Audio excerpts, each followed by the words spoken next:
이 시간 보실 하나님의 말씀은 사무엘상 1장 6절에서 7절입니다. 구약 성경 408쪽에 있습니다. 사무엘서 1장 6절에서 7절 말씀을 우리 같이 읽도록 하겠습니다. 시작. 여호와께서 그에게 임신하지 못하게 하심으로 그의 적수인 브닛나가 그를 심히 격분하게 하여 괴롭게 하더라. 매년 한나가 여호와의 집에 올라갈 때마다 남편이 그같이 하매 브닛나가 그를 격분시키므로 그가 울고 먹지 아니하니. 아멘. 여적이여라는 말이 있습니다. 줄임말인데요. 이걸 풀어서 쓰면 어떻게 되나요? 여자의 적은 누구다? 남편이다? 여자의 적은 여자다라는 말입니다. 오늘 본문에 나오는 한나의 이야기이기도 한데요. 한나와 엘가나가 둘이서 살았을 때에는 어쩌면 집안에 특별한 갈등이 없었을지도 모르겠습니다. 남편 엘가나가 한나를 많이 사랑하고 있고 또 한나의 성품이나 신앙이 아주 훌륭하기 때문이죠. 그런데 문제는 남편이 후처인 브닛나를 데려오면서부터 시작이 돼요. 집안에 여자가 한 명 더 들어오니까 이제 이 여적여가 발동이 되는 것이죠. 그래서 창세기에서 분명히 남자와 여자 둘이서 한 몸을 이루라고 하셨는데 엘가나 가정은 셋이서 한 몸을 이루려니까 이게 잘 안 되고 시끄러울 수밖에 없는 것이죠. 성경은 브닛나를 가리켜서 한나의 적수다, 대적이다 이렇게 말합니다. 영어 성경에서는 라이벌이라고 나오고 있습니다. 근데 여러분, 이 라이벌이라는 말을 오해하진 마십시오. 왜 우리가 생각하는 라이벌의 일반적인 모습은 어떠한 것이죠? 서로 경쟁하고 투닥거리는 그런 모습이 연상이 되잖아요. 얘가 한 대 때리면 나도 한 대 때리고, 얘가 욕을 하면 나도 욕을 하고, 이렇게 서로 아웅다웅 옥신각신하는 모습이 연상이 되는데 오늘 본문에 나오는 한나와 브닛나의 모습은 그렇지가 않아요. 브닛나가 한나를 괴롭힐 때 한나가 어떻게 반응하죠? 똑같이 팔을 걷어붙이고 머리를 잡아 뜯었습니까? 아니에요. 한나가 그런 식으로 싸우지 않아요. 성경에는 한나가 브닛나를 공격하는 장면이 어디에도 나오지 않습니다. 오히려 일방적으로 당하는 모습으로 나오죠. 그런데 왜 성경은 이 둘을 라이벌이다 이렇게 부르나요? 그것은 둘이 똑같아서 둘이 똑같이 경쟁하는 입장이라서가 아니라 후처인 브닛나가 자녀를 가짐으로써 한나와 대등해졌다는 것을 이야기해 주는 표현입니다. 본디 브닛나는 한나의 경쟁 상대가 아니었어요. 한나가 안방마님이고 브닛나가 첩이잖아요. 보통은 남편이 첩을 들이는 경우에 아내보다는 첩을 더 사랑하는 것이 일반적이겠습니다만 이 엘가나의 경우에는 첩을 들인 이후에도 여전히 한나를 훨씬 더 사랑했습니다. 그러니까 브닛나는 어떤 것도 사실 한나에 비해서 나은 점이 없었어요. 그런데 브닛나가 한나에게 없는 자녀를 갖게 되면서부터 그녀의 힘이 막강해지기 시작합니다. 비슷한 예가 창세기에도 있는데요. 창세기 16장 4절의 말씀을 보시면요. 아브라함이 하갈과 동침하였더니 하갈이 임신하매 그가 자기의 임신함을 알고 그의 여주인을 멸시한지라 이렇게 나와 있습니다. 하갈이 누구냐면 아브라함의 아내 사레가 데리고 다니던 몸종입니다. 사라는 오랫동안 임신을 하지 못했기 때문에 자기의 종을 통해서라도 자식을 얻기를 소망했어요. 그래서 아브라함에게 하갈을 대리모 개념으로 내어준 것입니다. 지금은 윤리적인 문제로 이 단어 자체가 없어졌지만 옛날에는 씨바지라는 단어가 있었어요. 그런 식으로 하갈을 사용을 한 거예요. 그런데 그녀의 종이었던 하갈이 아브라함의 아이를 갖게 되면서부터 그의 주인을 멸시하기 시작을 했다는 말입니다. 여기 그의 여주인을 멸시했다는 문장이 히브리 성경에서는 그 여주인이 하갈의 눈에 작게 보였다 이렇게 옮기고 있습니다. 혹은 가볍게 보였다 이런 뜻입니다. 아이를 갖기 전에는 하갈의 눈에 사라가 결코 작거나 가볍게 보이지 않았을 것입니다. 고대 사회에서 종이 어찌 그 주인의 얼굴을 똑바로 쳐다볼 수나 있었을까요? 이전에는 하갈이 그녀의 여주인 사라를 결코 가벼이 여기지 못했을 거예요. 그래서 이 사라의 명령을 거부하지 못해서 이런 대리모 역할까지 하게 된 거잖아요.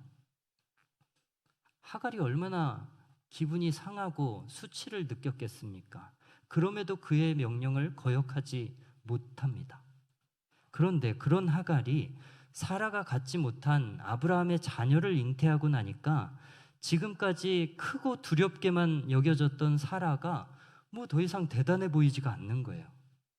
전에 종과 주인의 관계였을 때는 한없이 크게만 여겨졌던 사라였는데 지금은 사라가 갖지 못한 아브라함의 자녀를 잉태한 입장에서 사라가 더 이상 겁나지 않게 된 것이죠. 오늘 본문에서 한나와 브닛나를 라이벌이라고 부르는 것도 마찬가지 이유일 것이라는 생각이 듭니다. 한나나 브닛나나 하는 짓이 똑같아서 라이벌이 아니고요. 둘째 부인이었고 남편의 사랑을 받지 못하는 브닛나가 본부인 한나와 대등한 입장이 된 것, 아니 이제 한나를 괴롭힐 정도의 위치가 된 것을 가리켜서 그녀가 한나의 적수가 되었다, 라이벌이 되었다라고 이야기하는 것이죠. 둘이 이제 팽팽한 위치가 됐다는 말입니다. 여러분, 한 집안에 적수가 있어요. 집에 라이벌이 있어요. 그럼 가정의 분위기가 어떠했을까요? 매일 서로 얼굴을 봐야 되는데 대적이 같은 집에 있으니까 얼마나 서로 힘들었겠어요? 오늘 본문인 6절과 7절에서 브닛나가 한나를 격분시켰다라는 말이 2번 나오잖아요. 6절에 한 번 나오고 7절에 한 번 나옵니다. 그런데 원문인 히브리 성경으로 보면 브닛나가 한나를 격분시켰다는 말이 총 3번 나옵니다. 이 격분시킨다라고 번역된 카스라는 단어가 6절에 2번이나 연거푸 쓰이고 있어요. 그리고 7절에 또 나오는 거예요. 원래 6절을 직역하면 격분시키고 격분시키는 거예요. 그런데 이게 번역이 좀 어색하다 보니 우리말 성경에서는 심히 격분시켰다 이렇게 표현을 하고 있습니다. 여러분, 성경에서 같은 말이 반복되는 것이 강조의 의미라는 것을 잘 아실 것입니다. 같은 말이 2번 연속으로 쓰이는 것도 강조의 의미입니다. 그러면 같은 말이 3번이나 연속으로 쓰이는 것은 얼마나 더 큰 강조일까요? 브닛나가 한나를 얼마나 힘들게 했다는 얘기예요. 브닛나는 한나를 정말 심히 격분시킨 사람입니다. 그리고 그 결과로 한나가 힘들어하는데 6절에서 한나가 괴로워했다라고 말할 때 이 괴로워했다에 해당되는 단어 람은 천둥이 친다는 단어입니다. 천둥이 친다. 굉장히 강렬한 단어죠. 이 단어를 통해서도 한나가 얼마나 힘들어했을지를 짐작해 볼 수 있어요. 여러분, 우리가 천둥이 치면 어떻죠? 이 놀란 마음이 왜 몇 달 전에 밤에 자는데 갑자기 천둥이 꽝 하고 친 적이 있었어요. 한 2세 달 전에. 그 소리가 얼마나 컸는지 그날 천둥 소리에 잠을 깼다는 사람들이 꽤 있더라고요. 여러분, 천둥이 갑자기 꽝 하고 울리면 어떻습니까? 이 놀란 마음이 진정이 잘 안 되고 한동안 두근두근 하잖아요. 그것처럼 브닛나가 한나를 괴롭힐 때마다 한나는 마음에 번개가 치는 것처럼 마음이 아주 어수선해지고 아수라장으로 변해버리는 거예요. 얼마나 마음이 힘들면 식욕을 다 잃고 눈물만 흘리고 있겠습니까? 근데 사실 한나도 마음만 먹으면 얼마든지 분인나를 힘들게 할 수 있었을 것입니다. 한나도 하려고 하면 분인나를 괴롭힐 수 있었을 거예요. 창세기에 나오는 야곱의 두 부인인 레아와 라헬을 생각해 보십시오. 여러분, 동생 라헬이 레아보다 나이도 어리고 자녀도 낳지 못했지만 둘이서 싸우면 항상 동생이 언니를 이깁니다. 왜 그렇죠? 그들의 남편인 야곱이 레아보다 라헬을 더 사랑했기 때문이죠. 라헬은 나이도 어리고 자녀도 갖지 못했지만 남편의 사랑을 등에 업고서 늘 언니 레아를 몰아붙였어요. 항상 주도권을 라헬이 갖고 있었어요. 그것처럼 한나도 마음만 먹으면 그렇게 그녀의 약점을 찌를 수 있었을 것입니다. 분인나가 비록 자녀를 많이 낳기는 했지만 네가 자녀를 많이 낳으면 뭐해? 그래도 엘가나는 나를 훨씬 더 사랑해 주는데 너는 단지 우리 집에 애가 필요해서 들어온 거야. 까불지 마. 한나도 하려고 하면 분인나의 마음에 천둥 번개를 꽂을 수 있었을 거예요. 한나와 분인나는 모두 약점을 가진 인물입니다. 한나는 자녀를 잉태하지 못하는 약점을 가지고 있고 분인나는 자녀를 많이 낳았음에도 불구하고 남편의 총애를 받지 못하던 인물이죠. 그런데 이 결핍을 해소하는 그녀들의 태도는 너무나 달라요. 둘 다 큰 스트레스가 있었을 거예요. 한나는 자녀가 생기지 않는 것에 대한 스트레스가 있었을 것이고 분인나는 애정 결핍으로 인한 스트레스가 있죠. 그런데 이러한 스트레스를, 나를 괴롭히는 문제들을 한나는 하나님께 나아가서 눈물로 기도하는 것으로 풀고 있는데 분인나는 그러지 못하는 거예요. 한나는 자신의 문제를 가지고 하나님 앞에 나아가지만 분인나는 하나님이 아니라 경쟁의 대상인 한나만 보고 있습니다. 그러니까 볼 때마다 짜증이 나는 거예요. 내가 남편에게 사랑받지 못하는 것이 다 저 여자 때문인 것 같다고 생각을 하니까 그냥 볼 때마다 미운 거죠. 그래서 그녀의 약점을 들추어내고 그녀를 괴롭히는 것으로 쌓인 스트레스를 해소하고 있습니다. 창세기에 나오는 야곱의 아내 레아도 분인나와 같은 종류의 어려움을 겪지 않았습니까? 만약에 분인나가 그의 조상 야곱과 그 가정의 이야기에 관심을 가졌더라면 레아의 경우를 통해서 중요한 교훈을 배울 수 있었을 거예요. 레아도 분인나와 똑같은 어려움을 겪은 사람이기 때문입니다. 아니, 어쩌면 레아가 받았던 취급은 분인나가 받고 있는 취급보다도 훨씬 더 가혹한 것이었을지도 몰라요. 우리는 창세기의 기사를 통해서 그 당시 레아의 심경이 어떠했는지를 확인할 수 있습니다. 먼저 창세기 29장 32절의 말씀을 보시면요.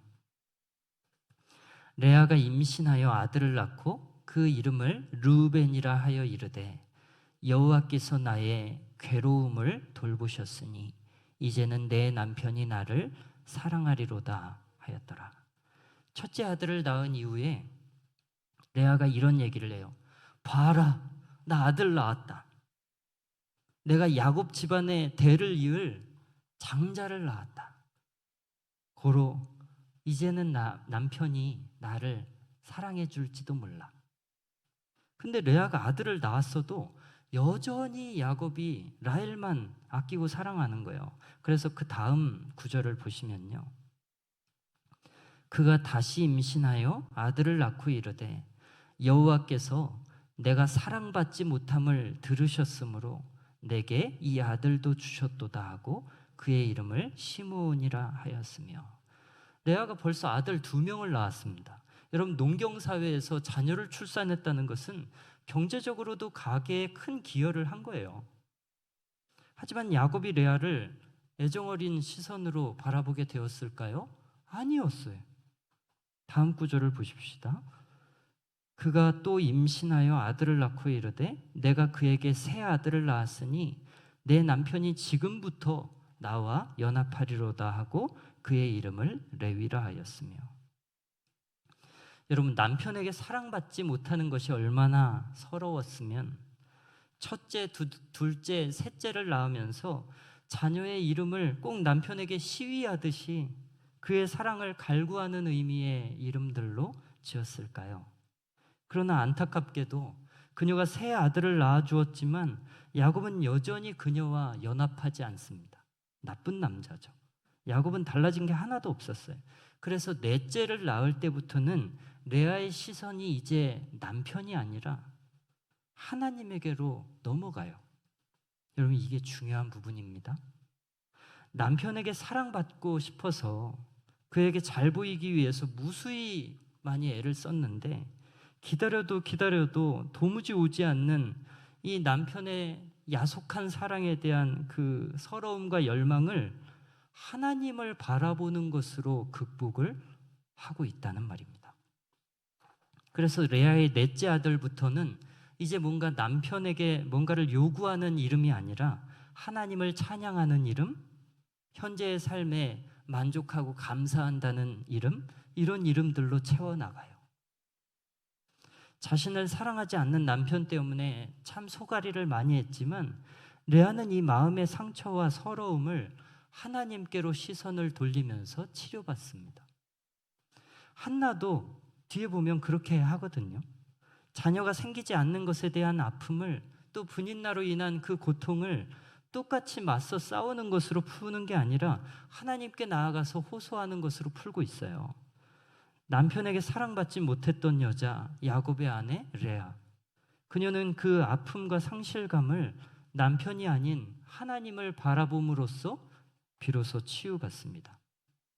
그런데 분인나는 레아와 같은 고통을 받고 있지만 그 고통을 가지고 하나님께 가기보다 고통의 원인이라고 생각되는 한나에게 해코지하는 것으로 풀려고 하는 거예요. 7절 말씀을 보니까요, 분인나도 절기제사에 함께 참여했다는 것을 알 수 있어요. 그녀도 성전에 왔단 말이에요. 그런데 분인나는 하나님께 자기의 문제를 가지고 나아갈 생각을 하지 않습니다. 심지어 제사가 있었던 그 시간조차도 분인나는 하나님을 바라보기보다 자신을 사랑하지 않는 엘가나와 후사도 잊지 못했으면서 남편의 사랑을 독차지하고 있는 얄미운 한나에게 시선이 고정되어 있습니다. 한나나 분인나나 서로 종류가 다를 뿐이지 다 어렵잖아요. 문제가 있잖아요. 하나님께서 우리 인생에게 때때로 부족함을 주시는 것은 그 어려움을 통해서 하나님께 나아오게 하시는 그분의 방식이잖아요. 우리를 기도의 자리로 불러내는 하나님의 방식이요. 분인나도 한나처럼 성소에 나아가서 주님, 제가 남편 문제로 힘이 듭니다. 남편이 나를 사랑하지 않는 것이 속상합니다. 이렇게 기도했으면 참 좋았을 텐데 안타깝게도 분인나는 사람에게만 주목하다가 돌아오는 거예요. 만약에 요셉이요, 자기를 구덩이에 던지고 애굽에 팔아넘긴 이 형들에게만 주목을 했더라면 그가 권력을 얻었을 때 가장 먼저 형들에게 복수를 했을 것입니다.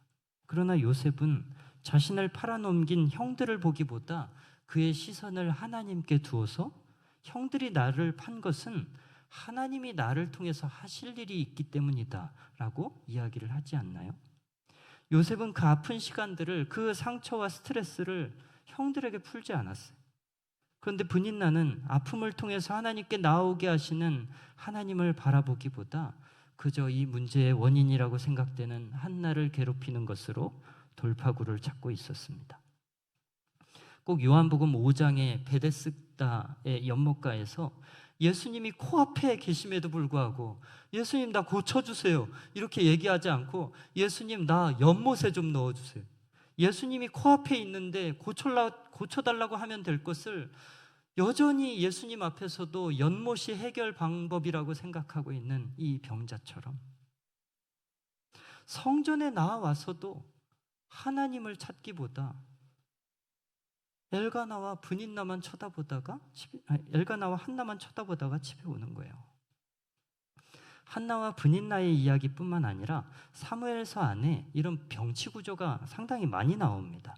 신앙적인 인물과 세속적인 인물, 하나님의 사람과 세상적인 사람, 이 둘을 나란히 등장시켜서 둘을 같이 나란히 세워서 이 둘의 차이가 아주 극명하게 보이게 하는 그런 서술 방식이 많이 나옵니다.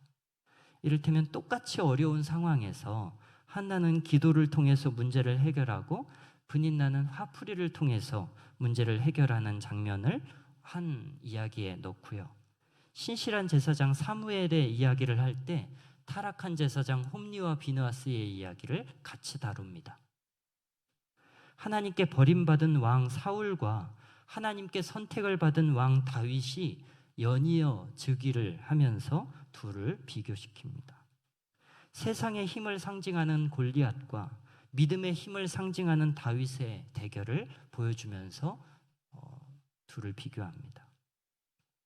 같은 장소에 다곤 신상과 하나님의 법궤를 세우기도 합니다. 똑같은 상황, 또 나라의 전쟁 중에서 나라와 백성을 먼저 생각했던 우리야와 개인의 욕망에 절여져 있는 다윗을 비교하기도 합니다.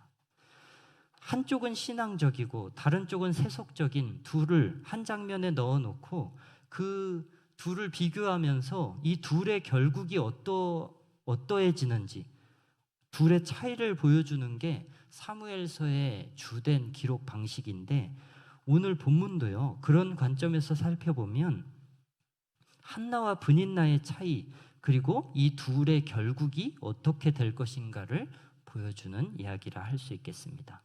브닌나라고 하는 이름은 보석이라는 뜻을 가지고 있어요. 단어 사전을 찾아보면 주얼리라고 나옵니다. 그리고 한나의 이름은 헨이라는 단어는 은혜라는 의미를 가지고 있지요.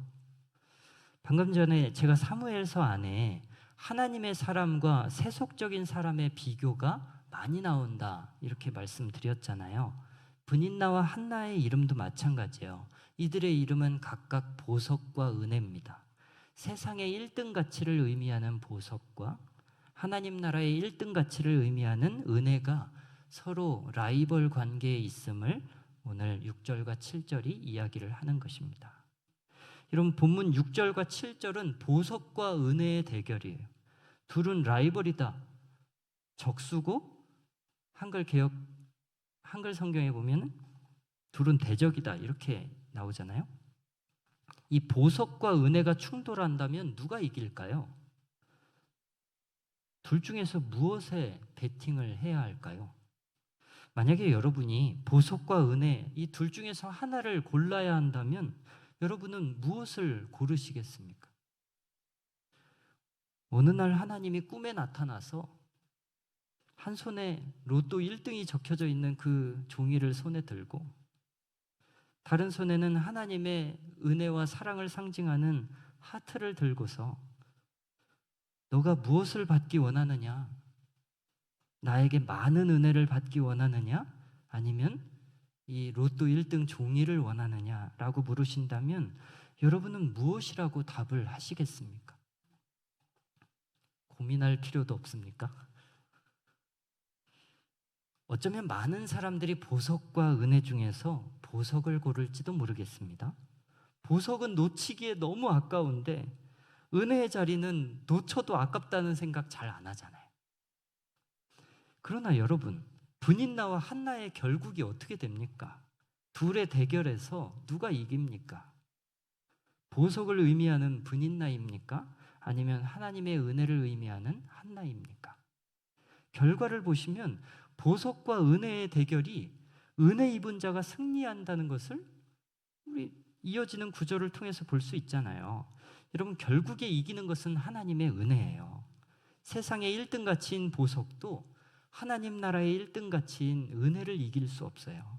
세상에서 제일 좋은 것이 하나님의 은혜보다 뛰어나지 않다는 말이에요.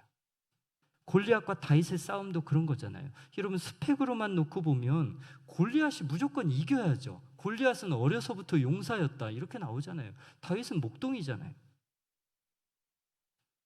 어려서부터 용사였고 키가 구척장신인 싸움꾼이에요.